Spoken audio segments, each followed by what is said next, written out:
આવી ગયા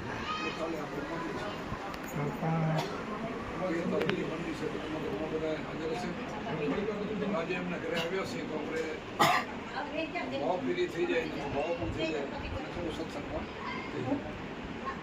તો આપણને એક મોટો મનુષ્ય અવતાર મળ્યો છે એ આટલા માટે સંતોને મળવા માટે પરમાત્માને મેળવવા માટે પરમાત્માને મેળવવા માટે સંતોને પહેલું મળવું પડે સંતોને મળવાનું થાય તો જ પરમાત્મા મળે નવધા ભક્તિમાં કીધું છે પ્રથમ કર સંતન કી સંતા દૂસરી કથા પ્રસંગ એ સંતનો સંગ થાય ને તો જ તમને ભક્તિ પ્રાપ્ત થવાને કે ન થાય ડાયરેક્ટ કોઈને ભક્તિ મળી નથી ને મળવાની પણ નથી આ નવધા ભક્તિમાં શિવજીભાઈ બોલે છે રામચંદ્રને કીધું તું બહુ જ્ઞાની છું તો હું તો અધમ છું મારા કಡೆ કાંઈ નહીં તો તારા કરતો 9 પ્રકારની ભક્તિ હોય એક ભક્તિ હોય ને એને પણ ઉતાર તારામાં 9 પ્રકારની એમાં પહેલી ભક્તિ કઈ આવી પ્રથમ કર સંતન કા સંગ સંતનો સંગ થાય ને તો અમે જે બોલીએ ને સત્સંગ એને કથા પ્રસંગ કોઈ બી કથાનો પ્રસંગ સંત કરે પેલો સંત મળે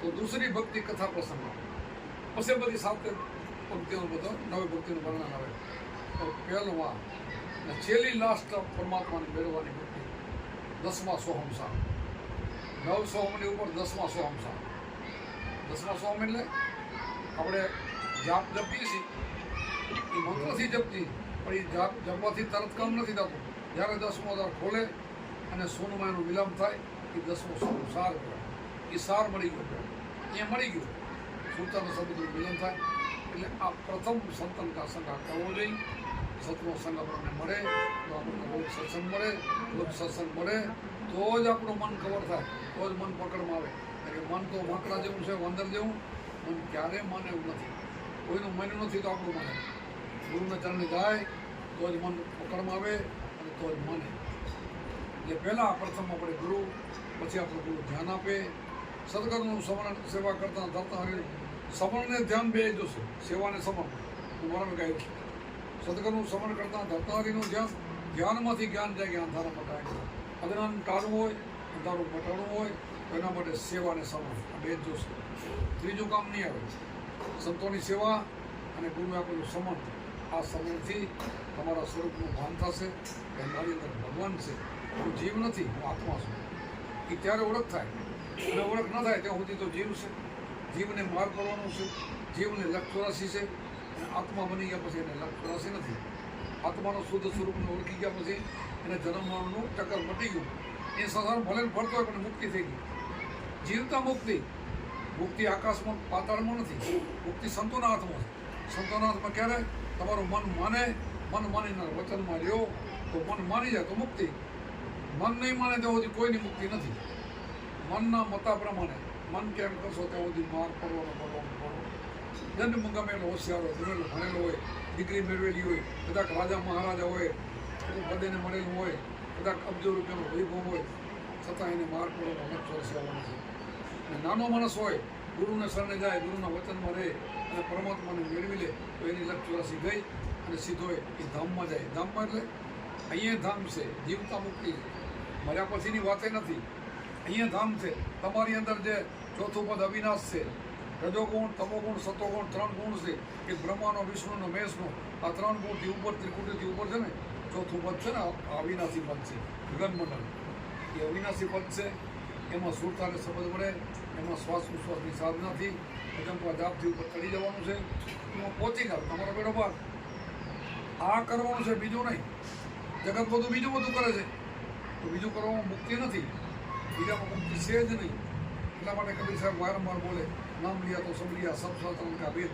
बिना नामे नरक गया પણ પડચારો હોય આ વેદ વાંચશે તો નરકમાં જશે ગમે એટલું આવડતું હોશિયારી છે તો જશે આ નામ નહીં જાણે આત્મજ્ઞાન નહીં જાણે તો એ નરકમાં જશે એટલા માટે આ નામને જાણવા માટે આ સંતોનો સંઘ છે અને સંતો બીજું કંઈ નથી કરતા, એક માહોલ ઊભો કરીને આવી વાતો કરીને મનને સ્થિર કરવા માટે, મનને સમજાવવા માટે વાતો ઊભું કરે અને વાત કરે એમ કરીને એના ભાગ જગાડે, અને ભાગ જાગી જાય એનું મન માની જાય તો મુક્તિ.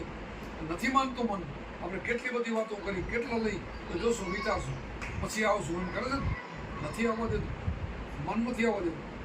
આ મનનું કામ બહુ અઘરું છે. મોટામાં મોટો દુશ્મન મન અને મોટામાં મોટાનો સાથી પણ મન. આત્મગીતામાં લખ્યું આત્માત્માનો બંધુ, આત્માત્માનો મિત્ર. મિત્ર ક્યારે થાય? મનને ખબર થાય ને તો આત્માનો મિત્ર થઈ જાય, જીવમાંથી જીવ બની જાય, અને એ જ આત્મા આપણને જીવ અધોગતિમાં નાખે. પણ કોણ નખાવે? મન નખાવે છે. બધાને 5 કર્મેન્દ્રિય, 5 જ્ઞાનેન્દ્રિય, 11 મન. આ મન એક કવરમાં થાય તો 2 ઇન્દ્રિયો બધી જ આપણી કવરમાં થઈ જાય. પછી આપણા વિષયો બધા કવરમાં થઈ જાય. ખોટું કરતાં બધું બંધ થઈ જાય.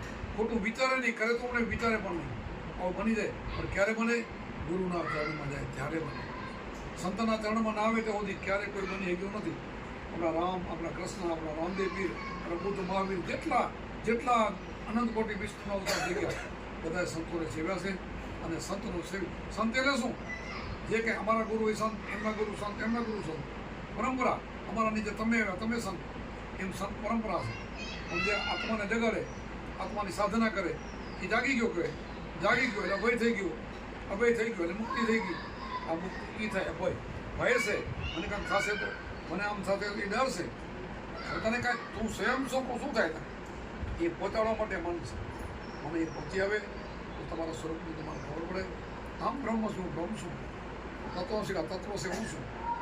આપણા બધા વેદો, ચારે વેદો પોતાના મૂક્યા જીવો છે.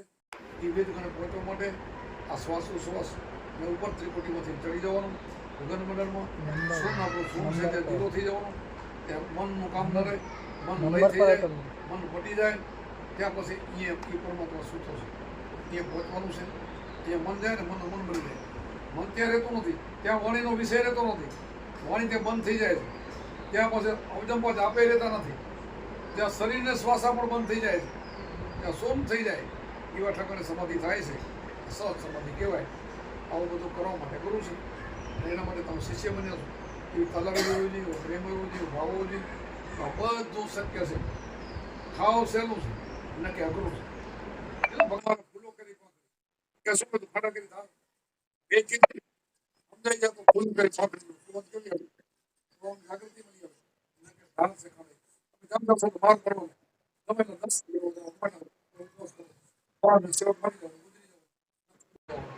અને આમાં મુક્તિ.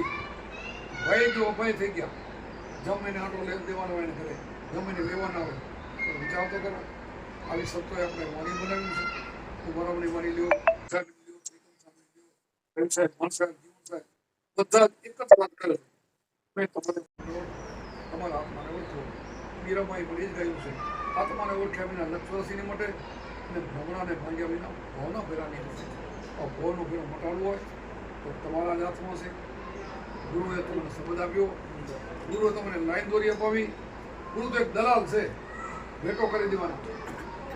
દલાલને મને એક ભાઈ નતો પ્રશ્ન પૂછ્યો પંડિતે, એ દલાલ ન કહેવાય, દલાલ જ છે.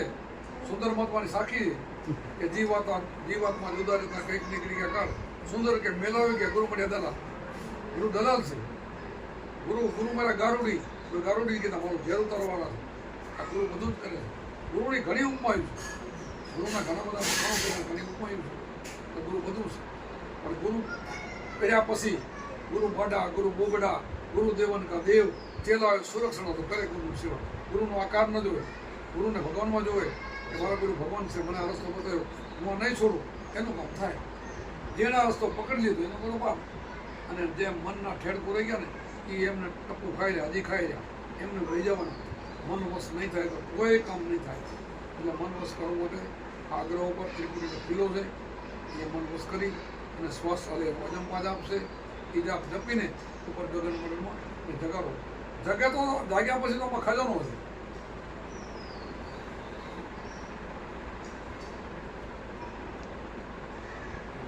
પછી તો એક સંતો કહેવામાં હીરાને ગુણો ભરાયેલા છે. હીરા કોને કહેવાય? શ્વાસ હાલે તો હીરા છે. 21,600 શ્વાસથી બધું હાલે બધા હીરા છે. ક્યારે ગુરુ કરે ને સમજી જાય તો હીરા, એટલે કે બધા ગબડકા. વિધાણા એટલે મોતી કહેવાના, બાકી પથરા. શું કીધું? આ ગુરુ મૂકી જઈ ગયા, વિંધાઈ ગયા. એના માટે હીરા બની ગયા. ને કે આ શ્વાસને પથ્થર બરાબર કાંઈ નથી. શ્વાસની કોઈ કિંમત નથી, ના સમજાય તો. ને કે એનું 3 લોકનું મૂલ્ય કીધું. કબીર સાહેબે કીધું એક શ્વાસનું મૂળ 3 લોક. 3 લોક એટલે આપણો તમારો બાજુપુરા ગામ છે, પછી એનો તાલુકો હોય, પછી એનો જિલ્લો હોય, પછી એમાં રાજ્ય બને, પછી એનો દેહ બને, તો 9 ખંડ ભેગા કરે ને ભારત એવડા, ત્યારે આ એક મૃત્યુ લોક થાય. ભારત એવડા બધા દેશ ભેગા કરે ને 9 ખંડ પછી એક મૃત્યુ લોક થાય. ઉપર એક સ્વર્ગ લોક અને પાતાળ એકમાં પાતાળ લોક. આ 3 ભેગા કરો ને તો 3 થી વધારે કિંમત શબ્દની. આ શબ્દની આટલી બધી કિંમત છે. શબ્દની કિંમત આટલી બધી દર્શાવી. અને એ પાછો તમને બીજો ઉત્તર બતાવું એની કિંમત કોને બતાવી કે વિશ્વામિત્ર અને વશિષ્ઠ. વિશ્વામિત્ર અને વશિષ્ઠ બે છે ને, બે રામકાળમાં હતા, રામની હયાતીમાં હતા, અને બે એમના ગુરુ હતા. આ શબ્દ ગુરુ હતા વશિષ્ઠ, બ્રહ્મજ્ઞાની હતા, અને વિશ્વામિત્ર ભણાવતા હતા, એનો અભ્યાસ આપતા હતા, માનવીને શીખડાવતા હતા. આત્મજ્ઞાન એના પહેલો હતો. ગુરુ બે ખરા. એમ છોકરાઓને સ્કૂલમાં મૂકી ગુરુ તો ગણાય ને, પણ એ ગુરુ એટલે બધા નથી. બ્રહ્મજ્ઞાની છે ને ગુરુ એવા નથી. બ્રહ્મજ્ઞાની એ તો મહાન ભગવાન છે. એટલે 7 પેઢીના રામચંદ્રજીના વશિષ્ઠ ગુરુ હતા. વશિષ્ઠને પૂછીને જ કામ કરતા હતા. તો વિશ્વામિત્રને ઈર્ષા આવી, આ દેખાઈ આવી કે મારું માન ઓછું ને આનું માન વધારે. મેં એને માન વિદ્યા શીખડાવી, મેં એના લગ્ન કરાવ્યા, મેં બધું શીખડાવ્યું, એ તો કાંઈ કરતો નથી. એની માન છે. એણે એના 6 છોકરા મારી નાખ્યા. 6 છોકરા સાફ કરી નાખ્યા. 6 દીકરા હતા પછી 6 મારી નાખ્યા. તમે બીજો તોય ભજન કરે છે, બોલો. તોય ભજન કરે રાજ છોડતા નથી. અને આને એમ થયું હજી તો આ મૂકતો નથી, આને બધું મારી નાખ્યો તોય હજી એનું માન મને કોઈ પૂછતું નથી. હવે આપણે એવું કરી આને મારી નાખો ગમે. પછી એણે વિચાર કર્યો કે એને રાતે પૂનમનો સત્સંગ હોય છે, સત્સંગ કરીને થાકે બરાબરના 12 વાગે પછી બધા જતા રહે, એટલે એને તરવારથી કાપી નાખવા. તરવાર લઈને ત્યાં પહોંચી ગયા. એનો સત્સંગ આવતો હતો. તો સત્સંગમાં અરુધનથી 2 જણા તેથી બીજો માણસ કોઈ નતા. 2 માણસ હતો સત્સંગ કરતો. કેટલા પવિત્ર હતો વિચાર કરતો. આપણે કરીએ છીએ વશિષ્ઠ અને અરુધથી 2 જ માણસ હતા. અને વશિષ્ઠ સત્સંગ કરે છે, અરુધથી સાંભળે છે. સત્સંગ હાલતો હતો. રાતના 12 વાગ્યા તો અરુધનથી પૂછ્યું કે જો તો સ્વામિનાથ આ ચંદ્રની કળા કેવી ખીલી છે. આને ગુરુમાંથી કેવું બોલ્યા ખબર છે કે વિશ્વામિત્રના તપ જેવી. હવે વિશ્વામિત્ર તેનો દુશ્મન હતો, તપ બહુ કરેલું, ક્રોધી બહુ તો ખારો હતો ને, એટલે વિશ્વામિત્રનો તપ જેવું. એટલે એના ઘરના એ મોઢા ઉપર હાથ થઈ ગયો, મોઢું બંધ કરી દીધું કે અત્યારે તમે રાતના 12 વાગે આપણા દુશ્મનને યાદ કરો છો. આપણા દુશ્મન તો કે કોઈનો દુશ્મન નથી. અરે આપણા 6 છોકરા મારી નાખ્યા. તો એ કે લેણા દીણાના કાંઈક હશે ને સબર તો જ મારી શકે. કોઈને મારી ન શકે. ભગવાને જે સાસુ આપ્યો છે ને એ કોઈ ઓછા ન કરી શકે. આ સાંભળે રહ્યું બહુ, આ સાંભળે રહ્યો, આ મારવા આવી અને આ બોલે છે, એના વખાણ કર્યા. આ બધું સાંભળી લીધું ને એટલે એના પગ પડ્યા ધોજવા. તારો રાસમાંથી પડી ગઈ. પછી એને માફી માંગી કે બીજું ઠીક મને ક્ષમા કરી દે. કેટલો નપટ છું, કેટલો ક્રૂર છું. તમારા 6 છોકરા માર્યા, હજી તમને મારવા આવ્યો, તમે મારા વખાણ કર્યો છો. પણ હવે મને આ તો સમજાતું નથી. મારું તપ અને તમારું બ્રહ્મજ્ઞાન આટલું બધું આટલો તફાવત કેમ છે તો મને સમજાવો. તો આમાં મારું કામ નથી. આ તમને હું ન સમજાવી શકું તો કોણ સમજાવી શકે? આપણે બ્રહ્માજીભાઈને. ગયા બ્રહ્માજીભાઈ 2 જ ઉભાર્યા, વંદન કર્યા. તો આ વધારો ઋષિમુનિને બધાયા. ગમે હોય ને તો ભગવા કપડાવાળાને બધા આવો કે તો શા માટે આવવાનું છે? તો તમારો પ્રશ્ન છે, તો બોલો ને. તો કે મારી છે લોકસત ગુરુ મૂકી ને, આ લવની દોરી કહેવાય આપણી. આ શ્વાસ આવે ને લવની દોરી, કે મારો લવ સત્સંગ છે.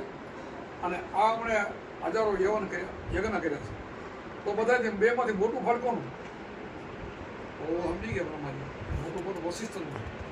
હું કહીને તો વિશ્વામિત્ર સીધો મને શ્રાપ આપશે. ક્રોધી અગનાનીઓ શ્રાપ તરત આપે કે આપણે અહીંયા શ્રાપ લેવો નથી, કે આપણે વિષ્ણુભાઈ મૂકી દેવા છે. આમ મને નહીં સમજાય. તમે વિષ્ણુ ભગવાન પાસે જાઓ, આ તમને સમજાવશે. યા વિષ્ણુભાઈ બેન 2 ઉભા પધારો. શા માટે આપનું આગમન છે? તો તમારો એક પ્રશ્ન છે, બોલો. તો મારા પાસે લવ સત્સંગ છે, આમનો યજ્ઞનું ઘણા બધા યજ્ઞો કર્યા છે. 2માંથી ફળ મોટો કોનો? એ વિચાર કરી લો. ઘડીક મન થઈ ગયા, કહેવાય નહીં કે આ શ્રાપ આપે સીધો. અને આ મોટો તો લવ સત્સંગ છે એટલે એમણે પણ છુપાયું. એક કામ કરો, તમે શિવજી પાસે જાઓ. એટલે અહીંયાથી એ લોકો શિવજી પાસે ગયા. શિવજીભાઈ હાથ જોડીને પ્રણામ કર્યા, પધારો પધારો, આવો આવું આગમન શા માટે? તો કે અમે એક પ્રશ્ન પૂછ્યા. તો પૂછો કે? તો કે મારા પાસે લવ સત્સંગની ભક્તિ છે અને આ યજ્ઞો કરે છે, તો મોટું એમાંથી કહ્યું અને પુણ્ય મોટું કોનું? એણે વિચાર કર્યો આ અઘરું છે સાચું, પણ કહેવાય એમ નથી કે આ ખરો છે. કરોડો જપ કરી નાખ્યા તેને, યજ્ઞ એટલા બધા કર્યા હતા, પણ બધું ધોઈ નાખ્યું, બધું ફેલ થઈ ગયું. એટલો ક્રોધ હતો આમાં, 6 છોકરા મારી નાખી ફેલ થઈ ગયો. પછી એને કીધું અહીંયા મારું કામ નહીં, કે તમે અહીંયાથી શેષનાગ પાસે જાઓ. તો અહીંયા વિશ્વામિત્ર ખરા થયા, વશિષ્ઠને બોલતો નથી, ખરા ઝેર થઈ ગયા કે તમે ભગવાન છો, તમારી મોટું દુનિયામાં કોઈ નથી. તમારે પ્રશ્ન પૂછો, તમને ના આવે તો મને ક્યાં જશે? તમે બધાથી મોટા, તમારાથી મોટું કોઈ જગતમાં નથી. અને તમે કહો હું જાઉં બધા એમ કરો છો, જવાબ આપતા નથી. ખરા થઈ ગયા. તો કે હવે તમે ખરા ન થાઓ, કે શેષનાગ પણ પાછા નહીં, શેષનાગ તમને જવાબ આપશે તો 100%. જાઓ તો પછી અહીંયાથી શેષનાગ પાસે ગયા. શેષનાગે પણ પધારો કીધું, આવ્યો આવવાનું આગમન સામર્થ્ય પૂછ્યું. તો તમારો એક પ્રશ્ન છે, પૂછો કે? તો કે મારો લવ સત્સંગ છે, આમના 1000 યજ્ઞ છે, તો બેમાંથી ફળ મોટો કોનો? તો કે તમારી વાત તો સાચી છે, પણ આ બધું ભયંકર છે. મારા ઉપર આખી પૃથ્વીનો ભાર છે, એમાંથી તમે પૃથ્વીનો ભાર થોડીક વાર ઉપાડી લો તો વાત કરો. પછી એ તો અમારાથી ન ઉપડે, કે તમારાથી વાત ના થાય. તો પણ આ ઉપડે કઈ રીતે? તો હું કહું એ રીતે ઉપડે. તો કઈ રીતે? જેનું ફળ મોટું હશે એનાથી પૃથ્વી વધાર થશે. જેનું ફળ મોટું હોય ને એનાથી પૃથ્વી વધાર થાય. આ કમ્પ્લેટ કે? તો વિશ્વામિત્ર કે પેલો મારો નંબર, એને કે મારું તો મોટું છે, તો પેલો તો તમે મૂકો કે? તો એને પહેલાં 50 યજ્ઞ મૂક્યા, પૃથ્વી ડગીની 100 મૂક્યા, 200 મૂક્યા, 400, 500, 1000, 10,000 યજ્ઞ તો યજ્ઞ કરેલા હતા. એટલું તપ હતું. છેલ્લે બધા 10,000 યજ્ઞ મૂક્યા. જે કાંઈ એણે બધું જિંદગીમાં પુણ્ય અને ધર્મ કર્યું બધું મૂકી દીધું. એક કશું ભાગ પૃથ્વી અંદર નથી. હવે શું કહો? તો બે બેઠા. હવે વશિષ્ઠને કે તમારો નંબર આવ્યો, હવે તમે મૂકો. તો વશિષ્ઠ પોતાના ગુરુને યાદ કરી કે ભાઈ એક જ ભગવાન ધાર્યા હોય, બીજો મારા મનમાં ભગવાન ન હોય, તો મારો લવ સત્સંગ જો મોટો હોય તો એ પૃથ્વી માટે અધર થાવ. તો હવા ગજ પૃથ્વી અધર થઈ. એટલે આ પ્રમાણ છે આપણું, તમારું મારું. તમે એ ભજન કરો છો એટલે આની કિંમત 3 લોક શબ્દની કિંમત એટલે છે. પૃથ્વીને પણ અધર થવું પડે, વિચાર તો કરો. અને બ્રહ્મા વિષ્ણુ મેઘ જેવા હું મૂકે અને શેષનાગને આ વસ્તુ મળે, તો આ શબ્દની કિંમત કેટલી હશે? આ લવ સત્સંગ એટલો બધો મોટો છે. તો તમે એ માર્ગમાં બધા આવ્યા છો, તો હવે જતન કરીને જાણો છો અને આમાં જ રહેજો. આનાથી મોટું દુનિયામાં કોઈ નથી. એમ આટલું તો સમજાઈ ગયું ને? આ લવ સત્સંગથી મોટું દુનિયામાં કોઈ નહીં. તમને જે જપવા જાપ રહ્યા ને, એનાથી મોટું કોઈ નથી. એનાથી મુક્તિ થાય છે, એનાથી બધું જ થાય. અને આ લોક ને પરલોક બધી મુક્તિ થાય. એ સુખ મળે, આગળ સુખ મળે. આથી વ્યાધિ ઉપાધિ મૂટે અને સુખ સંપત્તિ મળે. અહીંયા મળે ને સામે મળે. જ્યાં જન્મ લેવો ત્યાં જન્મી શકો. સંત બીજ પટેલી જુગાય આનંદ, ઊંચ નીચ ઘર ઉતરે થાય સતના. આવો જો છે કરવો તો